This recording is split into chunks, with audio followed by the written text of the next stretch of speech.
Discours de Christ des derniers jours.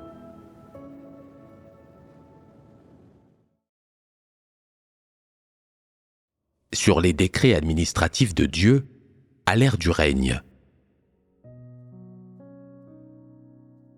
Tout d'abord, parlons de ce que sont les décrets administratifs et de la définition de ces décrets administratifs. C'est quelque chose qui doit être compris. Quand certains entendent parler de décrets administratifs, ils se demandent: quel est le sens de ces décrets administratifs? S'agit-il de statuts juridiques? S'agit-il de règles? S'agit-il d'un système?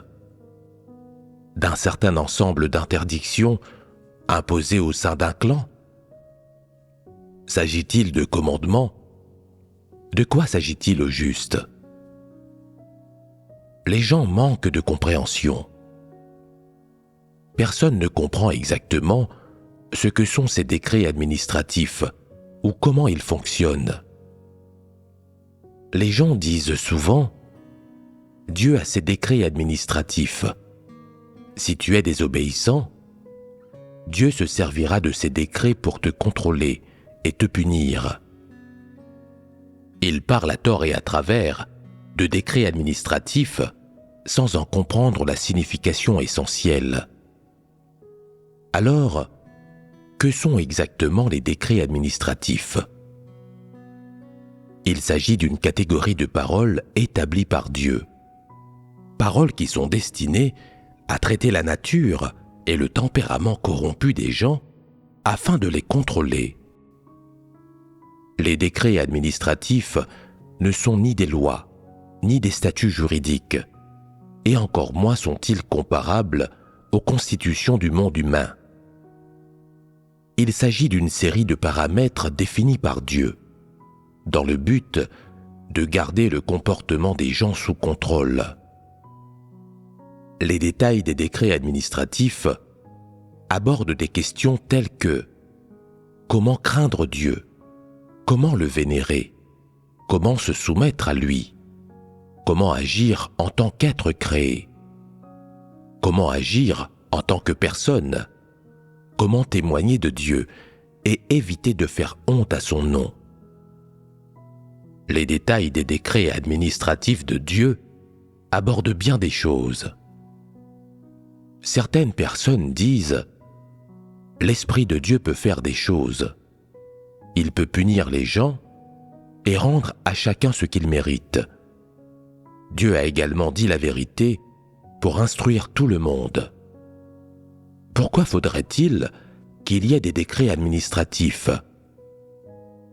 La vérité concerne l'entrée dans la vie des gens et la compréhension des tempéraments corrompus par les gens. Les décrets administratifs sont des stipulations clairement définies. Quel que soit ton état, quel que soit le genre de personne que tu es, si tu crois en Dieu, tu dois te conformer à tout ce qui est stipulé par les décrets administratifs au sein de la maison de Dieu. Si tu n'en es pas capable, ton nom sera barré et, aux yeux de Dieu, tu seras détesté et abandonné. En vérité, les décrets administratifs sont le strict minimum requis de ceux qui croient en Dieu. Exactement comme lorsque les Israélites vénéraient l'Éternel en faisant des sacrifices et en observant le sabbat. À l'ère de la loi, l'Éternel a accompli une certaine œuvre. Il a prononcé de nombreuses paroles et établi de nombreuses lois. Ces lois incluaient naturellement une grande partie de ce que les hommes devaient faire. Comment ils devaient vénérer l'Éternel, par exemple, ou comment lui faire des sacrifices, comment payer la dîme, faire des offrandes, et ainsi de suite. À l'époque, on parlait de lois à propos de tout cela. Et au moment de l'ère de la grâce, les stipulations équivalentes s'appelaient des commandements, et tout le monde devait y obéir. Maintenant, à l'ère du règne, à cette étape de l'œuvre des derniers jours, les commandements d'une nouvelle ère ont été exprimés et on les appelle désormais des décrets administratifs. À l'ère du règne, ces commandements font partie des décrets administratifs. Cependant, les commandements de l'ère de la grâce ne peuvent pas servir aujourd'hui de décrets administratifs, parce que ce que Dieu exige des hommes est différent à chaque ère. Chaque ère a ses commandements. À chaque ère, Dieu a des exigences et des critères différents vis-à-vis des hommes. Des critères qui changent en fonction des changements d'ère et des exigences de l'œuvre de Dieu. Il serait inapproprié d'utiliser aujourd'hui certaines lois datant de l'ère de la loi, même si, bien entendu, certaines conviennent encore. Quant aux commandements dont Jésus parlait à l'ère de la grâce, la plupart conviennent à l'époque actuelle, mais pas tous. Certaines personnes disent « Honorez votre père et votre mère, ne péchez pas, ne commettez pas l'adultère, ne vénérez pas des idoles. » Comment ces commandements pourraient-ils ne pas convenir ? Je ne parle que de quelques-uns d'entre eux. Pour les commandements tels que « Honorez votre père et votre mère », cela dépend des circonstances. Alors ne vous y trompez pas. Certaines personnes absurdes disent « Dieu a déclaré que les lois et les commandements antérieurs ont tous été abolis et que très peu d'entre eux peuvent encore être utilisés. » Tu ne dois pas transmettre cette compréhension. Répandre un tel message est une erreur et provoque des perturbations. C'est une interprétation erronée des paroles de Dieu. Ceux qui interprètent mal les paroles de Dieu offensent son tempérament, et ceux qui offensent son tempérament sont des démons. Quelle que soit l'époque, tu dois respecter le minimum requis pour avoir la décence d'un saint. Cela, à tout le moins, est nécessaire pour avoir la moindre ressemblance humaine. Ces lois et ces commandements ont tous été créés en fonction de l'ère et du contexte de l'époque, et en fonction de l'œuvre et des besoins de l'homme de l'époque. À l'ère actuelle, Dieu a prononcé davantage de paroles et donné de nouvelles règles aux gens pour pouvoir les contrôler. C'est-à-dire qu'il leur a donné des critères tels que comment croire en Dieu, ce qu'ils doivent et ne doivent pas faire dans le cadre de leur foi en Dieu, et ainsi de suite.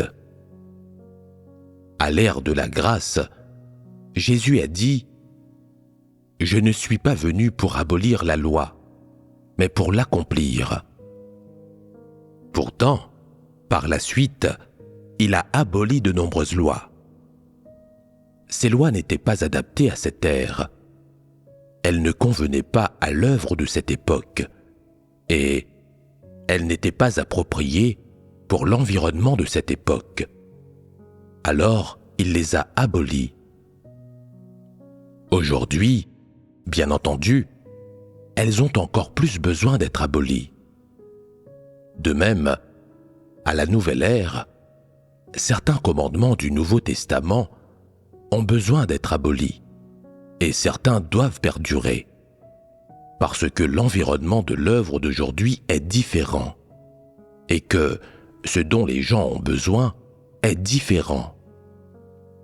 Chaque étape de l'œuvre est plus élevée que la précédente.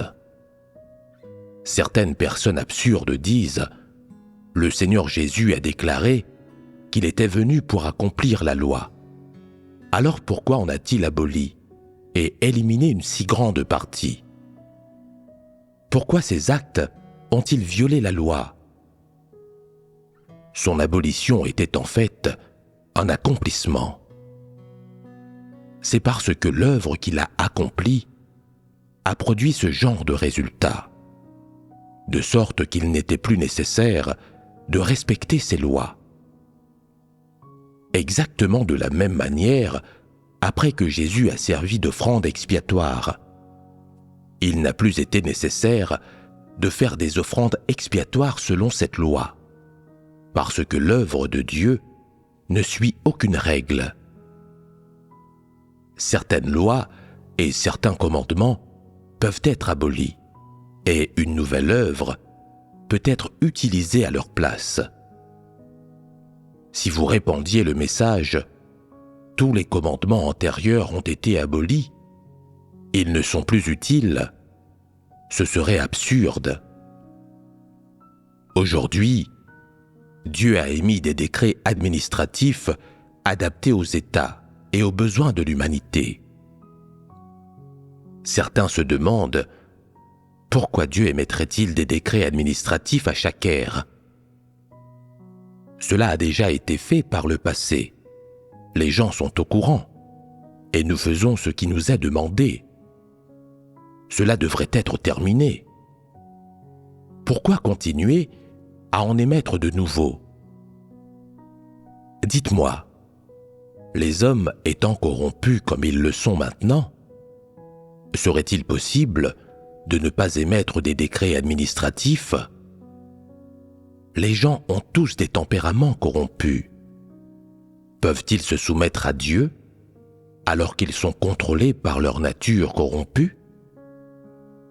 On ne peut pas soutenir qu'une fois qu'ils ont gagné la foi en Dieu et qu'ils sont capables de mettre à exécution les commandements et d'y obéir, ils deviennent saints et justes.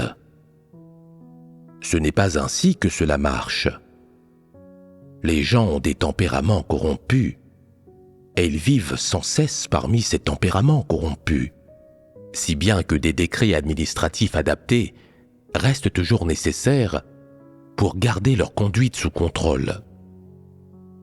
Quand les gens violent pour de bon ces décrets administratifs, ils peuvent être disciplinés, soumis à des restrictions, ou ils peuvent être éliminés et expulsés. Les conséquences sont de toutes sortes. À l'ère de la loi et à l'ère de la grâce, il y avait des lois et des commandements. Maintenant, à l'ère du règne, en plus des commandements, il doit y avoir des décrets administratifs. Alors, quels sont les principaux décrets administratifs de l'ère du règne? Aujourd'hui, 10 décrets doivent être émis. 1. L'homme ne doit pas se magnifier, ni s'exalter. Il doit adorer et exalter Dieu. L'homme ne doit pas se magnifier, ni s'exalter. Il doit adorer et exalter Dieu. Ces 4 choses ne parlent en fait que d'un seul problème. Quand les gens parlent, ils doivent prendre position en tant qu'êtres humains et ils ne doivent pas se vanter. Ne te vante pas d'avoir bien dirigé telle église. Ne te vante pas en disant qu'elle t'appartient et ne te vante pas que Dieu t'utilise et qu'il se montre particulièrement bon envers toi. Ne raconte pas des choses comme « Dieu a mangé avec nous et bavardé avec nous ». Ces choses que tu dis ne sont pas en accord avec la réalité. Dieu traite tous ses élus de la même façon. Tant qu'une personne n'a pas été révélée et éliminée, Dieu a la même attitude envers tout le monde. Si Dieu a échangé sur la vérité avec toi, cela ne prouve pas que tu vaux mieux que les autres, mais plutôt qu'il s'est simplement trouvé que tu en as eu l'occasion. Alors, que pourraient dire les gens qui auraient de la raison? Si tu ne peux pas échanger sur la vérité, et si tu es incapable d'apporter la vie à tes frères et sœurs, alors tu dois pratiquer la réflexion sur soi et te connaître toi-même, te disséquer toi-même, être capable de dire ce qui est dans ton cœur, t'ouvrir et te mettre à nu devant tout le monde. Mettre cela en pratique produira des résultats. S'ouvrir ne signifie pas se justifier.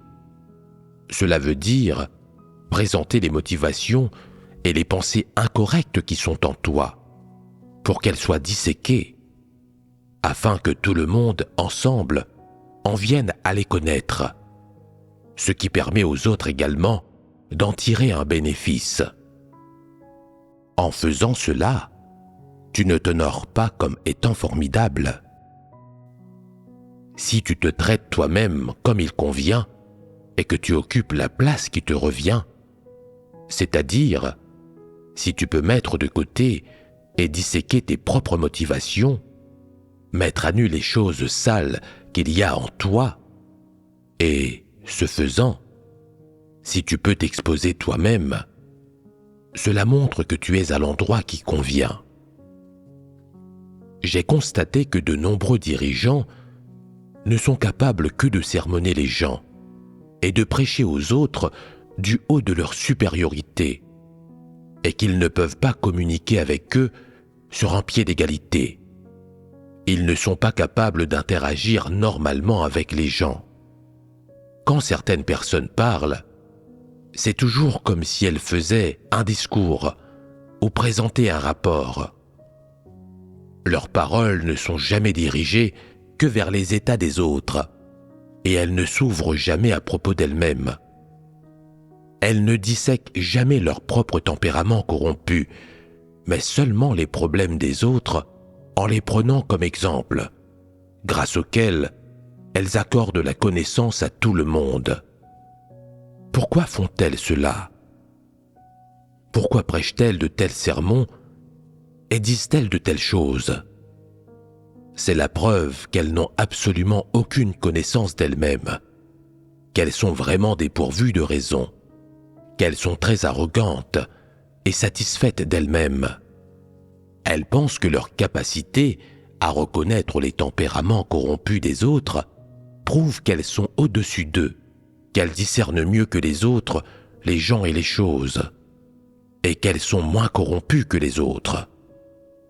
Elles sont capables de disséquer et de sermonner les autres, mais incapables de se mettre à nu, de s'exposer ou de disséquer leur propre tempérament corrompu, de montrer leur vrai visage ou de dire quoi que ce soit de leur propre motivation. Elles ne font que sermonner les autres parce qu'ils se sont comportés de façon inappropriée. C'est se magnifier et s'exalter soi-même. Comment peux-tu être dirigeant et pourtant aussi déraisonnablement difficile? Pourquoi, après avoir été nommé dirigeant d'une église, réprimandes-tu les autres avec désinvolture? Pourquoi te conduis-tu de façon arbitraire et agis-tu comme bon te semble? Pourquoi ne tiens-tu jamais compte des conséquences de tes paroles? Pourquoi ne considères-tu jamais ta propre identité? Pourquoi agis-tu ainsi? C'est parce que même si tu es dirigeant, tu ne connais pas ton propre statut ou ta propre identité. S'arranger pour que tu sois dirigeant, c'est simplement t'élever et te donner l'occasion de pratiquer. Ce n'est pas parce que tu possèdes davantage de réalité que les autres, ou parce que tu es meilleur que les autres. En fait, tu es comme tous les autres. Aucun d'entre vous ne possède la réalité, et, à certains égards, tu es peut-être même plus corrompu que les autres. Alors, pourquoi crées-tu des problèmes de façon déraisonnable? Et pourquoi sermonnes-tu, réprimandes-tu et contrains-tu les autres arbitrairement? Pourquoi forcer les autres à t'écouter, même quand tu as tort? Qu'est-ce que cela prouve? Cela prouve que tu n'es pas à l'endroit qui convient. Tu ne travailles pas depuis le point de vue d'un être humain. Tu fais ton travail en adoptant la position de Dieu, en adoptant la position de quelqu'un qui se croit supérieur aux autres. Si ce que tu dis est correct, et en accord avec la vérité, les autres peuvent t'écouter. Dans ce cas, c'est acceptable. Mais quand tu as tort, pourquoi forces-tu les autres à t'écouter? En as-tu l'autorité? Es-tu suprême? Es-tu la vérité? Quand certaines personnes vont quelque part pour prêcher l'Évangile et qu'elles voient que les gens et leurs conditions de vie à cet endroit ne sont pas à leur goût, elles finissent par prendre l'endroit en grippe et veulent aller ailleurs. Quelqu'un d'autre leur dira peut-être « On a besoin de quelqu'un ici pour prêcher l'Évangile. Tu vas retarder le travail si tu pars. » Mais elles n'écoutent pas et insistent pour partir en disant « Alors pourquoi ne restes-tu pas, toi? Moi, il faut que je parte. Vous devriez m'écouter et apprendre à obéir. » Elles préfèrent retarder le travail de l'Église pour pouvoir faire ce qu'elles veulent et choisir un endroit qui leur plaise. Elles font comme ça leur chante et exigent que les autres fassent tout ce qu'elles leur disent. Ne se magnifient-elles pas? Ne s'exaltent-elles pas? Ces gens ne sont-ils pas arrogants et prétentieux? Dans leur devoir, ils suivent le plus possible leurs propres préférences, sans pratiquer la vérité le moins du monde. Donc, quand ils dirigent des gens, ils ne demandent pas à ceux qu'ils dirigent de pratiquer la vérité. Au lieu de ça, ils exigent que les autres écoutent ce qu'ils disent et suivent leur façon de faire. Cela ne revient-il pas à leur demander qu'ils les traitent comme s'ils étaient Dieu et qu'ils leur obéissent comme s'ils étaient Dieu? Possèdent-ils la vérité? Ils sont dépourvus de vérité, pleins du tempérament de Satan, et ils sont démoniaques. Alors pourquoi demandent-ils encore aux gens de leur obéir? Est-ce que de telles personnes ne se magnifient pas? Ne s'exaltent-elles pas? De tels individus peuvent-ils amener les gens devant Dieu? Peuvent-ils amener les gens à adorer Dieu? Ils sont ceux à qui ils veulent que les gens obéissent. Quand ils agissent de la sorte, amènent-ils vraiment les gens à entrer dans les vérités réalités? Font-ils vraiment le travail qui leur a été confié par Dieu? Non, ils essaient d'établir leur propre royaume. Ils veulent être Dieu, et ils veulent que les gens les traitent comme s'ils étaient Dieu, et leur obéissent comme s'ils étaient Dieu. Ne sont-ils pas des antéchrists? La voie des antéchrists a toujours été ainsi. Quel que soit le retard que ces antéchrists occasionnent dans le travail de la maison de Dieu, et quelle que soit la mesure dans laquelle ils font obstacle ou nuisent à l'entrée dans la vie des élus de Dieu, tout le monde doit leur obéir et les écouter. N'est-ce pas la nature des démons? N'est-ce pas le tempérament de Satan? De tels gens sont des démons vivants, sous une apparence humaine. Ils ont peut-être un visage humain, mais tout en eux est démoniaque. Tout ce qu'ils disent et font est démoniaque. Rien de ce qu'ils font n'est conforme à la vérité. Rien de tout cela n'est ce que font les gens raisonnables. Il ne fait donc aucun doute que ce sont les actions de démons, de Satan et d'Antéchrist. Vous devez pouvoir le discerner clairement. Donc, quand vous agissez, quand vous parlez et interagissez avec les autres, et dans tout ce que vous faites dans la vie, vous devriez garder ce décret dans votre cœur. L'homme ne doit pas se magnifier, ni s'exalter. Il doit adorer et exalter Dieu.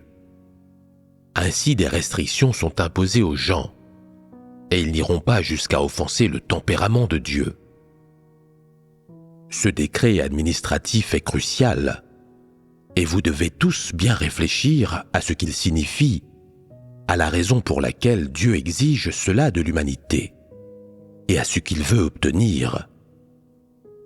Examinez tout cela avec soin. Ne le laissez pas simplement entrer par une oreille et sortir par l'autre. cela vous sera vraiment bénéfique. 2. Faites tout ce qui est bénéfique à l'œuvre de Dieu, et rien qui soit néfaste aux intérêts de l'œuvre de Dieu. Défends le nom de Dieu, le témoignage de Dieu et l'œuvre de Dieu. Tu dois assumer la responsabilité de tout ce qui est lié aux intérêts de la maison de Dieu, où concerne le travail de la maison de Dieu et le nom de Dieu. Chacun de vous a cette responsabilité et cette obligation, et c'est là ce que vous devez faire. 3. L'argent, les objets matériels et tous les biens de la maison de Dieu sont les offrandes qui doivent être données par l'homme. Seul le sacrificateur et Dieu peuvent jouir de ces offrandes, car les offrandes de l'homme sont pour la jouissance de Dieu. Dieu ne partage ses offrandes qu'avec le sacrificateur, et personne d'autre n'est qualifié ou n'a le droit de jouir d'aucune partie d'entre elles. Toutes les offrandes de l'homme, y compris l'argent et les biens matériels dont on peut jouir, sont données à Dieu, non à l'homme. Et donc, l'homme ne doit pas jouir de ces choses. Si l'homme devait en jouir, alors il volerait des offrandes. Quiconque fait cela est un Judas, car en plus d'être un traître, Judas s'est aussi servi de l'argent qui était mis dans la bourse. Je dois expliquer ces paroles, sinon certaines personnes sont si éhontées et insensibles qu'elles en voleront des offrandes. À l'heure actuelle, dirigeants et ouvriers, à tous les niveaux de l'Église, sont en période d'essai temporaire. Ceux qui conviennent continueront à être utilisés, mais ceux qui ne conviennent pas seront renvoyés ou éliminés. Ces postes ne sont pas définitifs. Ne croyez pas qu'être dirigeant ou ouvrier signifie que votre poste est définitif et que vous ne serez jamais renvoyé ou éliminé. Ne croyez pas naïvement cela. C'est un désir extravagant. Le prêtre n'est pas un dirigeant ordinaire. Il a le droit de servir Dieu directement et les qualifications nécessaires pour le faire. Naturellement, c'est Dieu qui lui donne ce droit et ces qualifications. C'est exactement comme les prêtres de l'ère de la loi. Ils pouvaient entrer dans le temple, mais personne d'autre ne le pouvait. Et ils pouvaient manger les offrandes sacrificielles, alors que personne d'autre ne le pouvait. Aujourd'hui, à l'ère du règne, quel genre de personne est ce prêtre? Une personne qui autrefois aurait été connue sous le nom de prêtre est maintenant qualifiée de personne qui est utilisée par le Saint-Esprit. Alors, est-ce que cela vous décrit? Vous n'êtes pas du tout des prêtres. Ce prêtre est quelqu'un qui est utilisé par le Saint-Esprit, et aucune autre personne à part celle-ci ne peut profiter des offrandes. Nul autre n'en est digne. Si tu déclares que tu en es digne, tu fais cette déclaration de ton propre chef. Tu ne seras pas autorisé à profiter des offrandes. Elles ne te sont pas destinées. Je vais parler davantage de votre situation. Pour les gens comme vous, dirigeants et ouvriers, qui font un travail spécifique dans les églises, l'Église peut octroyer des frais de déplacement. Mais l'Église n'est pas responsable de vos besoins quotidiens. Tu crois en Dieu, et se dépenser pour Dieu est volontaire. Si tu dis « Je ne fais pas cela volontairement », c'est la maison de Dieu qui l'a arrangée. Alors tu peux partir. Certains disent « Dieu m'a appelé. Dieu voulait m'utiliser. Alors je suis venu. Je ne suis pas venu volontairement. » Si tel est le cas, alors je n'ai pas besoin de toi maintenant. Tu peux partir. Je ne force jamais les gens. Même si tu es ici volontairement, que tu sois retenu ou non, dépend de tes qualifications. Si tu n'es pas qualifié, tu ne seras pas utilisé. On peut trouver quelqu'un d'autre pour te remplacer. Voilà le principe selon lequel la maison de Dieu utilise les gens. Aucune dérogation spéciale n'est accordée. L'argent de la maison de Dieu est dépensé pour son travail. Il n'est pas destiné à subventionner la vie individuelle de chacun. Et il n'est pas non plus destiné au plaisir personnel des gens. 4. L'homme a un tempérament corrompu. Et de plus, il possède des sentiments. En tant que tel, il est absolument interdit à deux membres du sexe opposé de travailler ensemble, sans être accompagnés quand ils servent Dieu. Quiconque est découvert le faisant sera expulsé, sans exception. Certains frères ne veulent échanger qu'avec des sœurs, et même le faire seuls. Ils s'ouvrent aux sœurs quand ils échangent avec elles, mais refusent de le faire avec n'importe qui d'autre. Ces gens-là sont mauvais. Certaines sœurs n'échangent pas avec les autres sœurs, ne s'ouvrent jamais à elles et cherchent exclusivement des frères avec qui échanger. Quel genre de personnes sont-elles donc? Est-ce qu'aucune sœur ne pourrait vous soutenir? Est-ce que pas une seule sœur n'échangerait avec vous? Est-ce que toutes vous méprisent? Est-ce qu'aucune ne peut s'entendre avec vous? Ne pouvez-vous vous entendre qu'avec des frères? Je pense que vous avez d'autres motivations. Il y a des gens qui flirtent sans cesse avec le sexe opposé. C'est dangereux. Vous devez faire preuve de retenue, avoir de la perspicacité et être un peu rationnel. Les gens ont des tempéraments corrompus. Alors ne vous livrez pas au plaisir de façon obscène. Vous devez faire l'objet d'une certaine retenue, et de cette façon, votre comportement s'améliorera. Sans retenue et sans un cœur qui craint Dieu, les gens deviennent follement dissolus. Une fois qu'ils violent les décrets administratifs, les conséquences sont graves. Donc, ils ne doivent jamais perdre de vue ce décret administratif. 5. Ne juge pas Dieu, ni ne discute légèrement de choses relatives à Dieu.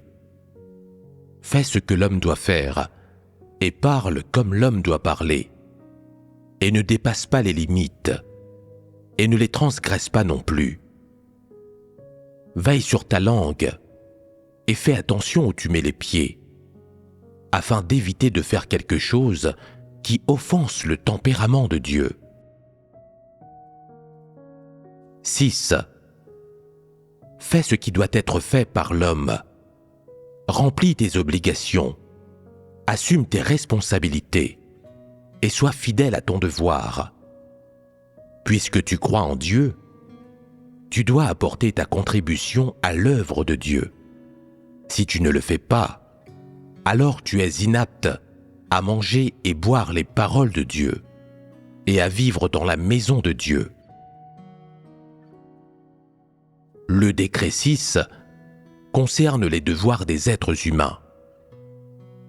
Quelle que soit la manière dont tu es entré dans la vie antérieurement, quelle que soit la façon dont ta poursuite personnelle s'est déroulée, et quel que soit ton calibre et ton humanité, tant que le travail de l'Église t'oblige à faire quelque chose, alors, quelles que soient les souffrances ou les difficultés, tu dois le faire. Si tu ne le fais pas, tu es inapte à rester dans la maison de Dieu. La maison de Dieu ne fournit pas gratuitement le gîte et le couvert et n'abrite pas les bons à rien. Si quelqu'un ne poursuit pas la vérité, il doit au moins pouvoir rendre quelques services.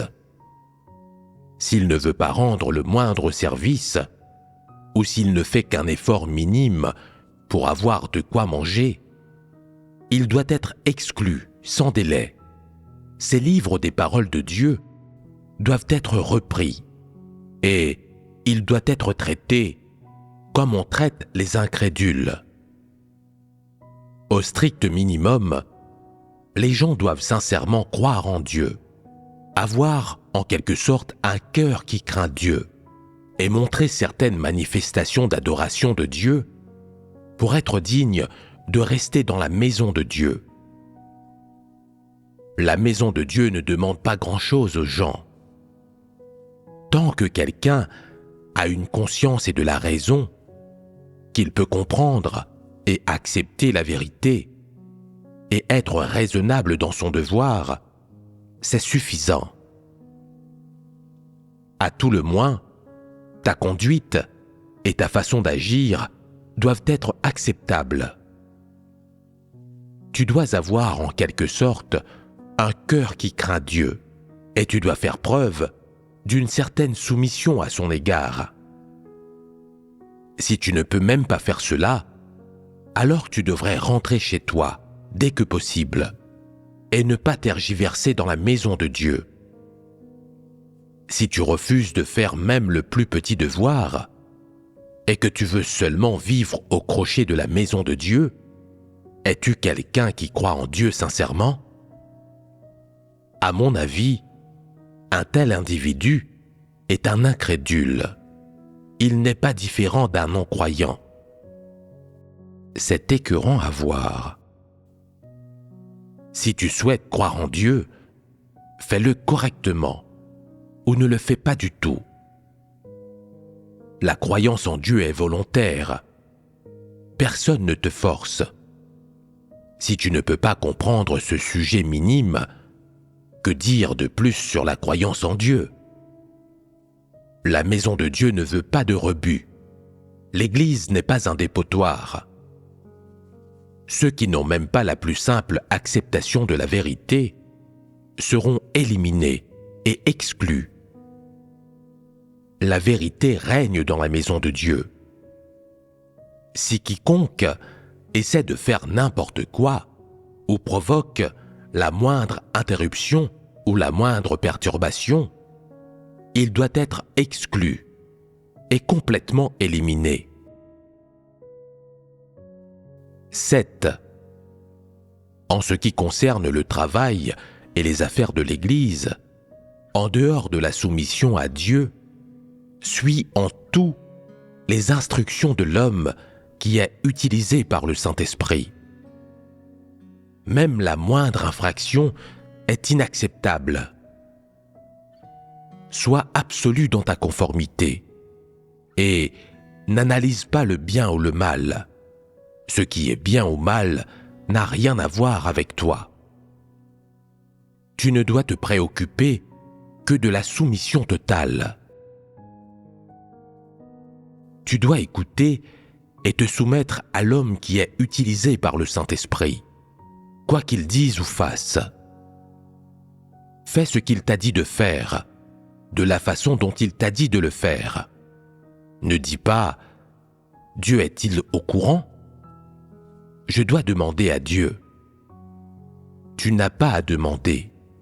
Fais simplement ce que l'homme utilisé par le Saint-Esprit t'a dit de faire. Comprends-tu? Il n'y a pas besoin de s'appesantir davantage là-dessus. vous devez déjà comprendre tout cela clairement. 8. Les gens qui croient en Dieu doivent se soumettre à Dieu et l'adorer. N'exalte pas, n'admire pas qui que ce soit. Ne donne pas la première place à Dieu, la deuxième aux personnes que tu admires, et la troisième à toi-même.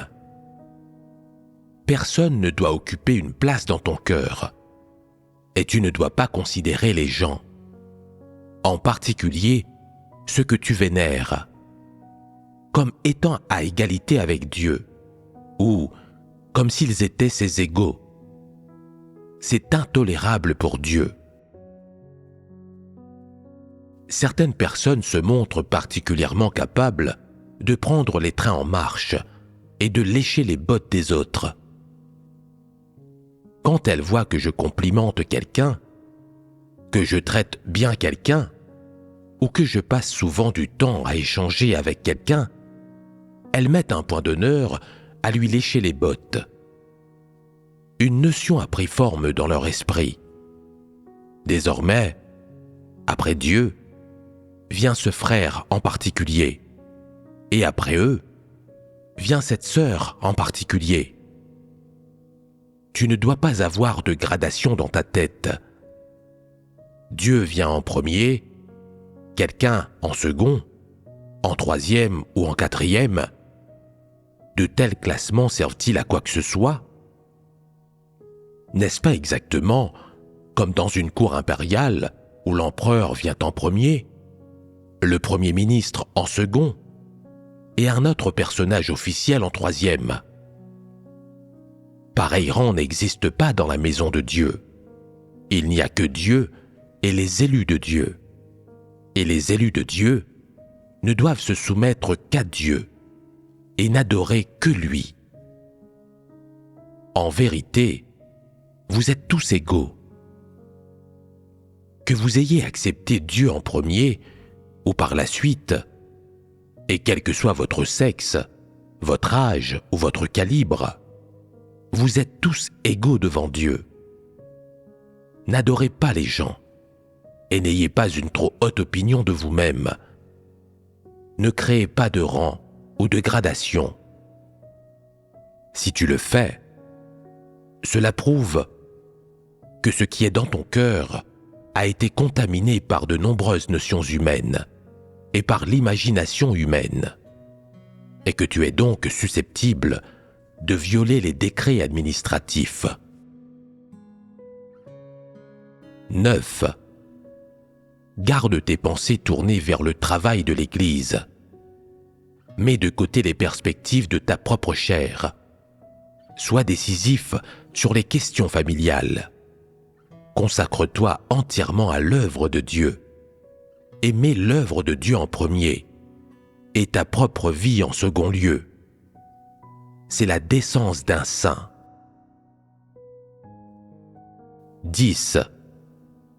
Ceux de ta famille qui n'ont pas la foi, tes enfants, ton mari ou ton épouse, tes sœurs ou tes parents, etc., ne doivent pas être forcés à se joindre à l'Église.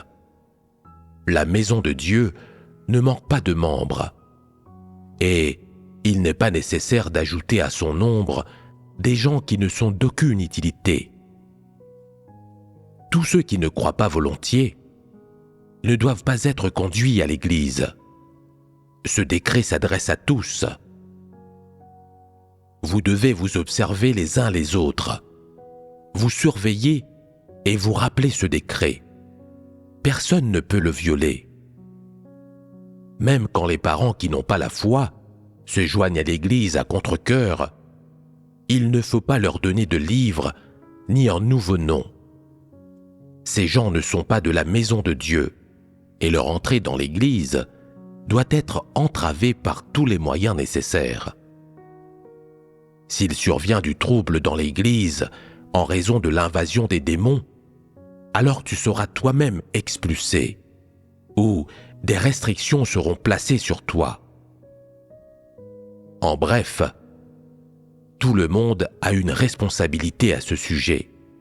Mais tu ne dois pas être imprudent, ni l'utiliser pour régler des problèmes personnels.